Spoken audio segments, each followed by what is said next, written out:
What I learned from a live foot dissection and how it applies to common clinical complaints that you see every day. This week I had the opportunity to watch a live dissection of a lower limb and foot. Anatomy is such a fascinating subject, especially when it's taught and demonstrated from a functional perspective, rather than just a textbook, meat on a slab kind of approach. That was definitely the case here. The cadaver had never been frozen or embalmed, and so the tissue was as close as possible to its natural, movable state. It was quite different to my experience of studying anatomy at university. I'm sure 24 years of clinical practice and hands-on experience of anatomy in motion also provides a totally different context. At uni, it was largely an exercise in memorizing strange Latin words. This was instead a unique opportunity to add a visual understanding and clarity to what I feel under my hands in clinic every day. It also taught me a whole new mechanism that explained some of the results I've been seeing in clinic, one that I previously never even knew existed. I'll bet you've never heard of it either, but I bet you see it play out every single day with your patients. Recognizing it will give you a fresh understanding of some of the clinical conditions you see every day and why they can be so frustratingly persistent. It'll also give you a preview of some of the techniques I'll cover in the clinical workshop that I'm planning. One of the unique things about this dissection, apart from the state of the cadaver itself, was the perspective of the dissector. He was deeply versed in the anatomytrains model of the human body and an expert in myofascial dynamics. Rather than just looking at isolated individual structures, his focus was on their interactions and how they produce the intricate dance of human movement. One of the first things he pointed out was the complex shape of the femoral condyles, including the medial one being longer than the lateral one. This mirrors the shape of the tibial plateau, and it creates and controls 3D movement. In static anatomy thinking, we tend to consider the knee as simply a hinge joint with a little rotation, but it's so much more than that. It's the interaction between the tibial plateau and the condyles that initiates and relays the subtle vectors of movement that allow for all the complex movements of the foot. Again, this is the difference between considering the body as a collection of parts rather than as a deeply integrated whole. This includes all 26 bones of the foot working together to produce gait, stability, leverage, and balance. To be honest, when you visually appreciate the complexity of it, it's a miracle we can even stand or walk at all, let alone run. He clearly demonstrated the multiple pulley systems that maximize leverage and force transmission, allowing us to absorb impact forces when our foot strikes the ground and then return them as propulsive forces when we toe off. These are two completely opposite functions, safely absorbing the force on one hand and then becoming a rigid lever to transmit that force on the other. Our feet smoothly transition back and forth between these two opposing functions with every single step. At least they should if everything's working correctly. Spoiler alert, unless you're wearing Better Balance Orthotics, it usually isn't. What really struck me was how long the tendons are and the fact that none of the lower leg muscles have their bellies in the foot. Some of the tendons were nearly as long as his entire forearm. There are 3 key tendons that wrap around the medial malleolus to create the pulley that maintains the medial arch of our foot. Okay, it's just right around here. And those are the tibialis posterior, flexor hallucis longus, and flexor digitorum longus, affectionately known as Tom, Dick, and Harry. That one definitely took me back to my uni anatomy days. I hadn't heard that in decades. The tendons that form the pulley around the lateral malleolus are the peroneus longus, brevis, and tertius. These 2 pulley systems are considered the major creators of our medial and lateral arches. The most important muscles are the tib post medially and the peroneus longus laterally. These 2 muscles run down and ultimately insert here into the exact center of the plantar foot. They form a sling that maintains our arches, kind of sits down and holds the arch up like that. Something I knew but hadn't really reflected on in the past few years is that all of these muscle bellies are in the lower leg, not in the foot. What that means is that none of these muscles are directly stimulated when you wear Better Balance Orthotics. Yet wearing Better Balance Orthotics consistently improves the arches in our feet. Not just functionally, visibly.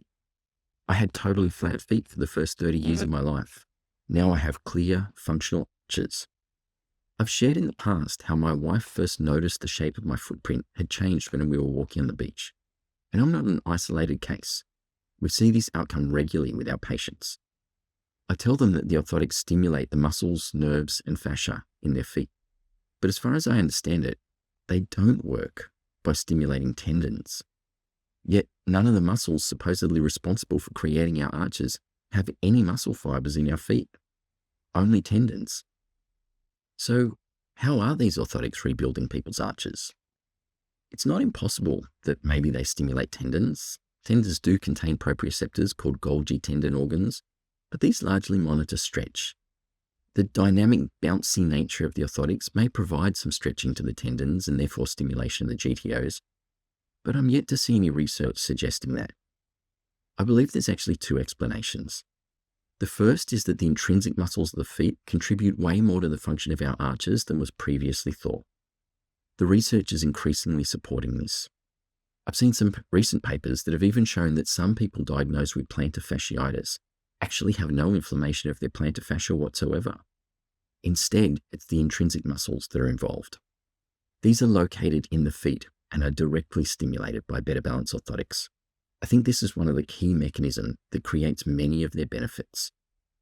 One area that this was particularly obvious during the dissection, when he dissected out the abductor hallucis muscle. It's a relatively big, thick muscle, and its belly corresponds exactly to where the medial arches of our orthotic, the medial pocket of the arches in our orthotics are. It's like a perfect match. No wonder they're so effective for correcting bunions.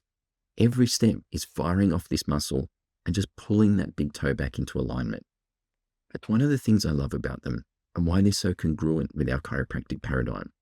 They don't work by pushing the foot into a different shape. They work by stimulating the muscles and allowing the body to correct itself naturally. The second explanation for their effectiveness also aligns beautifully with chiropractic. It's simply this. Better balance orthotics don't work through support. They work through stimulation of the nervous system. Every time they stimulate those intrinsic muscles in the feet, they fire off the muscle spindle cells, the proprioceptors, directly increasing the feedback to the brain. I believe this is their most powerful mechanism of action. There's a bunch of others which we won't get into today, like their influence on fascia. But I think this is how they improve the function of the muscles in our legs that maintain our arches, even though they never touch those muscle bellies directly. They fire a signal to the brain, which then responds by resetting the tone throughout the entire leg, in fact, throughout the entire body. Research by Heidi Haavik and her team in New Zealand has demonstrated that this is primarily how spinal adjustments work. It's not just about the local mechanical tissue effects, although those do exist, but it's really about sending a signal to the brain, which then resets tone, muscle length, and movement availability in that area. Our nervous system is a sensory-first system.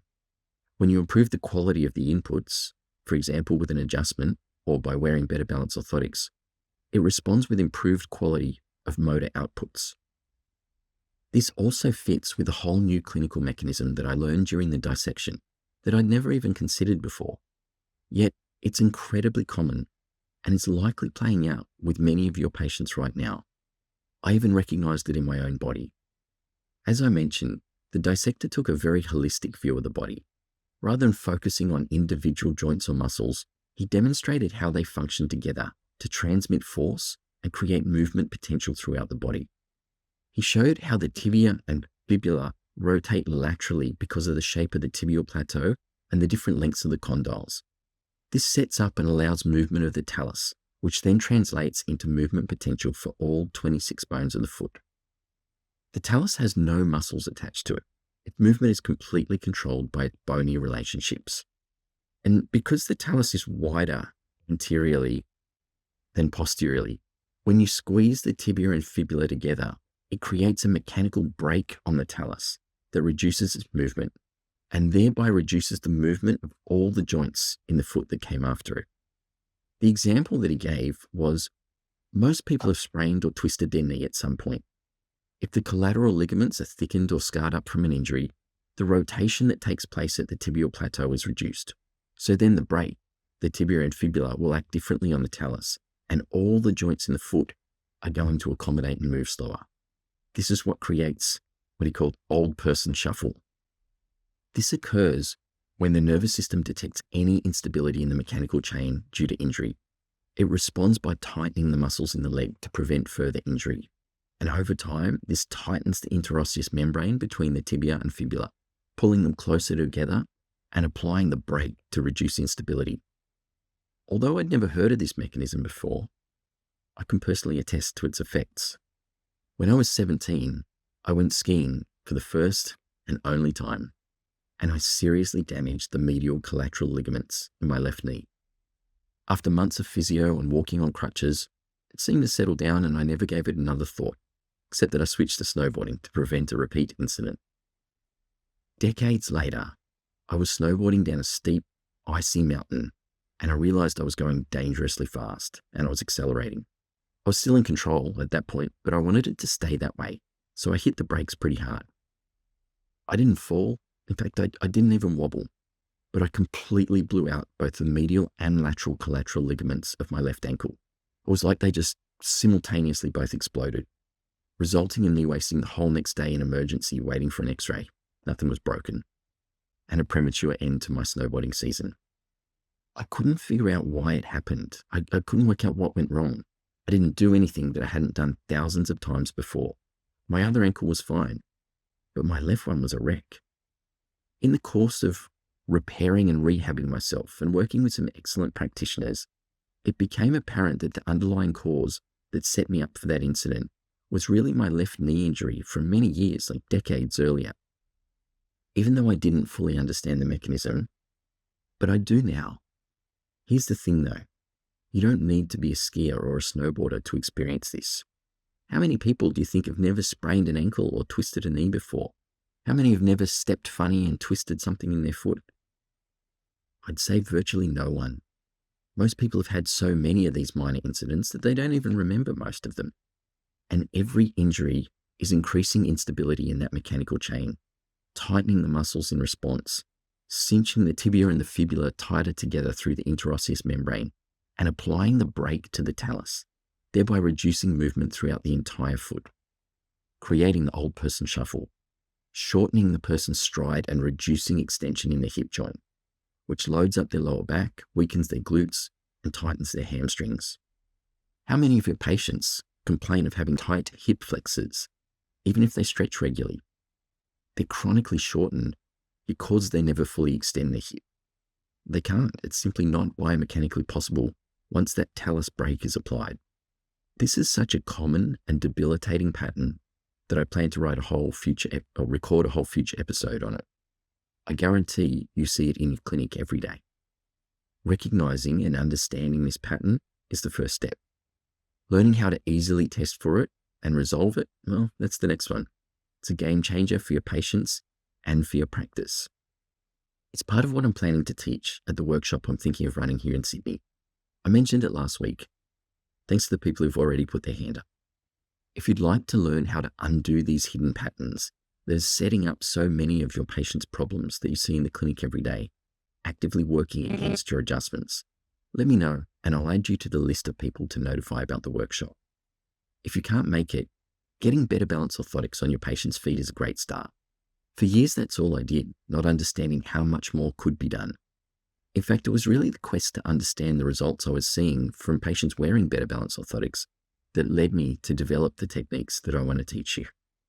All right, thanks. Until next time, have a great week. Cheers.